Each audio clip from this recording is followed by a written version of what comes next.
బాలయ్య బాబుది రేపు స్వర్ణోత్సవం అంటే 50 సంవత్సరాల ఇండస్ట్రీకి వచ్చి ఒక కార్యక్రమం చేయబోతున్నారు సార్. అతిథుల లిస్ట్‌లో కళ్యాణ్ రామ్, జూనియర్ ఎన్టీఆర్ లేరు సార్. ఎలా చూస్తారు సార్ ఈ అంశం?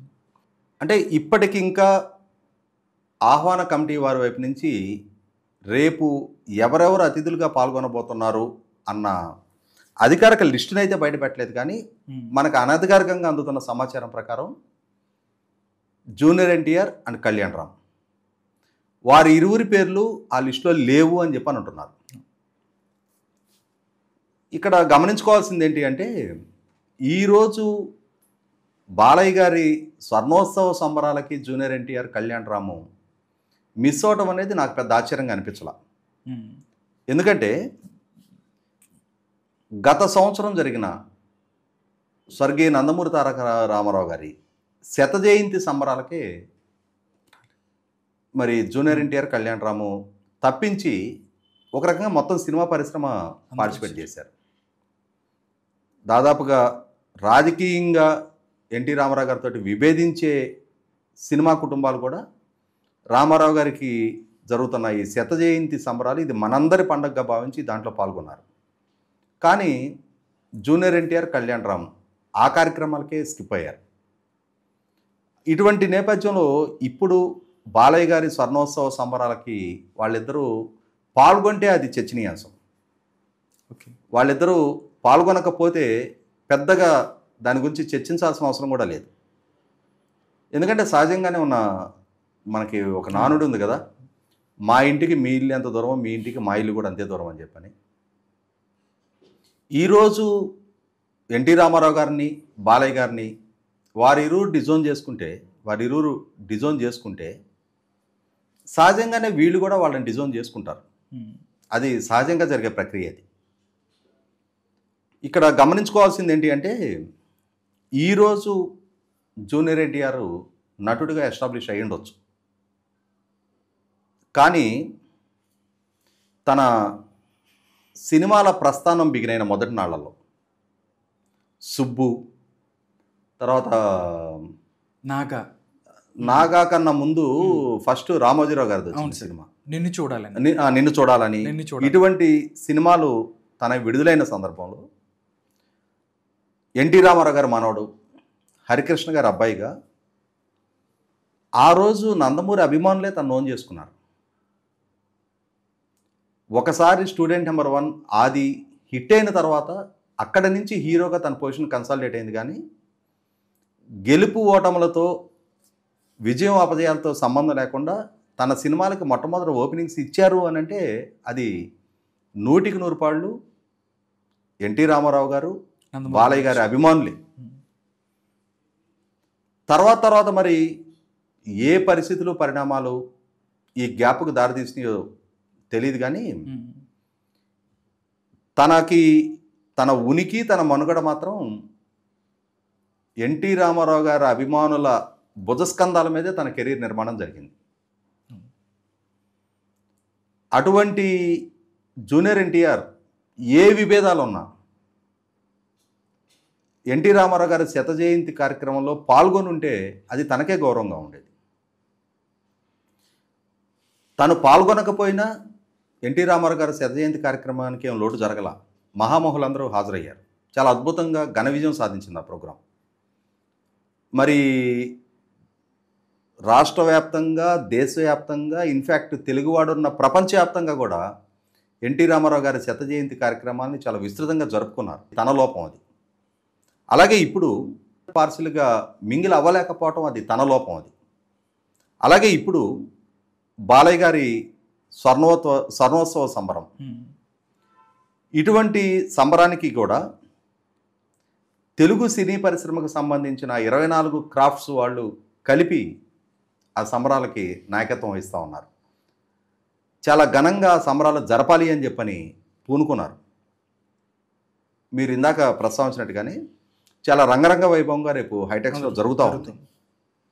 మరి అటువంటి కార్యక్రమానికి ఆహ్వానితుల లిస్టులో పేర్లు లేవు అని అంటే వీరు ఎన్టీ రామారావు గారి కార్యక్రమానికి హాజరు కాలేదు కదా అని చెప్పని వారిని అవాయిడ్ చేశారా?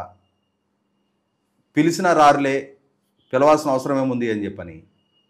లేదు ముందే వారిని కన్సల్ట్ చేస్తే మేము పాల్గొనడానికి సిద్ధంగా లేమని చెప్పని చెప్పారో తెలియదు, కానీ ఒకటైతే వాస్తవం, దీని అంటే ఈ ఎడబాటు అనేది బాలయ్య గారికో లేదు ఈ మధ్యకాలంలో గమనిస్తూ ఉన్నాం రాజకీయంగా కూడా. అంటే ఇక్కడ ఎన్టీ రామారావు గారి అభిమానుల్ని తెలుగుదేశం పార్టీని కూడా వేరు చేసి చూడలేము మనం. 2009 ఎన్నికల్లో తెలుగుదేశం పార్టీ గెలుపు కోసం జూనియర్ ఎన్టీఆర్ కొద్ది రోజుల పాటు ప్రచారం చేశారు తప్ప 2014 ఎన్నికల్లో కానీ 2019 ఎన్నికల్లో కానీ 2024 ఎన్నికల్లో కూడా పార్టీ నుంచి తను పూర్తిస్థాయి దూరమే మెయింటైన్ చేస్తున్నాడు.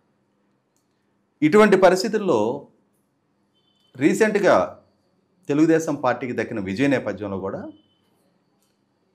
ఆ విజయంలో ఆ ఆనందోత్సవాల్లో జూనియర్ ఎన్టీఆర్ భాగస్వామి కాలేకపోయాడే అని చెప్పని తను కూడా ఉండుంటే బాగుండేదేమో అని చెప్పని సగటు ఈనాటికి కూడా ఎన్టీ రామారావు గారి కుటుంబ సభ్యుడిగా తనను ఆదరిస్తున్న చాలామంది అభిమానులు ఫీల్ అయ్యారు. తను కూడా ఉండుంటే బాగుండేది కదా, ఇవాళ తను లేకున్నా ఇంతటి ఘన విజయం దక్కింది. ఈ విజయాన్ని ఆస్వాదించే క్రమంలో తను మిస్ అవుతున్నాడు కదా అని చెప్పన్న భావన చాలామందిలో వ్యక్తమైంది వాస్తవం. కాబట్టి ఇప్పుడు తను ఈ ప్రధాన స్రవంతి నుంచి ఎడం జరగటం వల్ల నటుడిగా తను ఎస్టాబ్లిష్ అయిపోయి ఉండొచ్చు, తనకు ఒక స్థాయి గౌరవం హోదా దక్కుతూ ఉండొచ్చు. కానీ అసలు శిశులు తన మూలాల నుంచి తానే దూరం జరుగుతున్నాడు అనేది వాస్తవం. ఇవాళ నీ విజయాల్లో చాలామంది నీ భుజం తడతారు, నీ పక్కన నిలబడతారు, ఆహా ఓహో బ్రహ్మాండం బజ్గోవిందం అని చెప్పని పొగిడేవాళ్ళు ఉంటారు. కానీ నీ డౌన్ఫాల్ నువ్వు లో చూసిన సందర్భాలు ఉన్నాయి. అశోక్, ఆంధ్రవాలా, నరసింహుడు ఇట్లాంటి ఫ్లాప్స్ ఎదుర్కొంటున్న సందర్భంలో కూడా నీ సినిమాలకు వచ్చిన కొద్దిపాటి కలెక్షను ఆ రోజు నీకు ఆ ఓపెనింగ్స్ అందించింది నీ అసలు శిశుల మూలాలు. నిన్ను ఏ వారసుడిగా ఏ కుటుంబ సభ్యుడిగా గుర్తించారో గౌరవించారో ఆదరించారో ఆ మూలాలు నీకు ఆ స్థాయి ఓపెనింగ్స్ ఇచ్చినాయి అంత ఫెయిల్యూర్ సినిమాలకు కూడా. ఈరోజు టెంపర్ తర్వాత నేను చాలా పీక్ చేరానని చెప్పని తను అనుకుంటూ ఉండొచ్చు. లేదు RRR ద్వారా ఆస్కార్ అవార్డీ సినిమాలో నేను పాటను పరచని చెప్పని. లైఫ్ ఎప్పుడు ఉద్దానాలేదు కాదు, పతనాలు కూడా చూస్తుంది. ఏదో ఒక స్టేజ్లో అరే నా మూలాలు నేను మిస్ అయ్యానే, కష్టకాలంలో నాకు అండగా నన్ను వెన్నుదట్టి నా భుజం దట్టి మేము ఉన్నామని చెప్పని నన్ను ముందుకు నడిపించిన వాళ్ళ నుంచి నేను దూరం జరిగాననే పరిస్థితులు కూడా ఎదురవుతాయి. ఓకే, ఖచ్చితంగా ఆ లైఫ్లో ఆ క్రమం తప్పదు. ఓకే, ఇవాళ బాలయ్య గారి లైఫ్లోనూ ఆ ఉద్దాన పతనాలు చూశారు, ఎన్టీ రామారావు గారు ఆ ఉద్దాన పతనాలు చూశారు. ఏ నటుడికైనా ఏ క్రీడాకారుడికైనా ఏ రాజకీయ నాయకుడికైనా కూడా ఆ పరిణామ క్రమం అనేది ఎప్పుడూ ఎల్లకాలం గ్రాఫ్ రైజ్లోనే ఉండదు, ఫాల్ కూడా ఉంటుంది. ఇవాళ నీ భుజం తట్టే వాళ్ళని నువ్వు దూరం చేసుకున్నావు. ఖచ్చితంగా ఇది వాంఛనీయమైతే కాదు. మరి ఆ విషయంలో ఆలోచించుకొని ఇప్పటికైనా సరే రియలైజ్ అయ్యి ఈరోజు తను ఉన్నా లేకున్నా తెలుగుదేశం పార్టీ తన పోరాట పందాన్ని తన మార్గాన్ని తను స్థిరపరిచేసుకుంది. కానీ ఆ స్రవంతిలోకి నువ్వు వస్తే నీకే గౌరవం. ఆలోచించుకో. నేను ఎందుకు చెప్తున్నానంటే తన ప్రతి సినిమాకి ఆ మొట్టమొదట ఓపెనింగ్స్ ఇచ్చిన సగటు ఎన్టీఆర్ గారు బాలయ్య గారు అభిమానుల్లో నేను కూడా ఒకడిని. తన కెరీర్ బాగుండాలని చెప్పని ఆకాంక్షించిన వాళ్ళలో నేను కూడా ఒకడిని. కాబట్టి తనకన్నా వయసులో చాలా పెద్దనే కాబట్టి హితవుగానే చెప్తా ఉన్నా. ఎందుకంటే సార్ ఎవరైతే జూనియర్ ఎన్టీఆర్ గెలిచిన తర్వాత టీడీపీ పార్టీ గెలిచిన తర్వాత కూడా ఒక ట్వీట్ పెట్టారు. అంతకుముందు కూడా ఎప్పుడూ స్పందించలేదు. కుటుంబ సభ్యులు ఎవరైతే ఉన్నారో బాలకృష్ణ గారికి, లోకేష్, చంద్రబాబు నాయుడు గారికి, దాంతోపాటు భరత్కి, వీళ్ళందరినీ కూడా కంగ్రాచులేట్ చేస్తారు.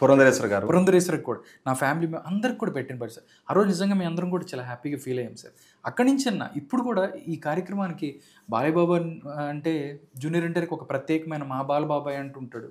బట్ వెళ్తే గౌరవంగా ఉంటుందని కూడా అందరూ అనుకుంటున్న పరిస్థితి. బట్ మిస్ అయ్యారంటే కొంచెం ఎన్టీ రామారావు గారు శత జయంతి కార్యక్రమానికి తను మిస్ అవటం అనేది 100% ఎందుకంటే ఎన్టీ రామారావు గారిని మా చిన్నతనం నుంచి వారి రాజకీయ ఆరంగేట్రం జరిగిన దగ్గర నుంచి చాలా అతి సమీపంగా చూస్తున్నాం, వారి వెనక నడుచున్నాం.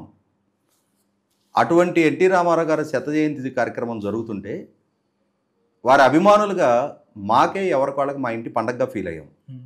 మరి అటువంటిది ఆ ఇంటి సభ్యులు వాళ్ళు పాల్గొపోవటం అనేది నేను ఇందాకే ప్రస్తావించినట్టుగా ఆ కార్యక్రమానికి ఏం లోటు రాలా, పాల్గొంటే వీళ్ళకే వన్నీ వచ్చుండేది.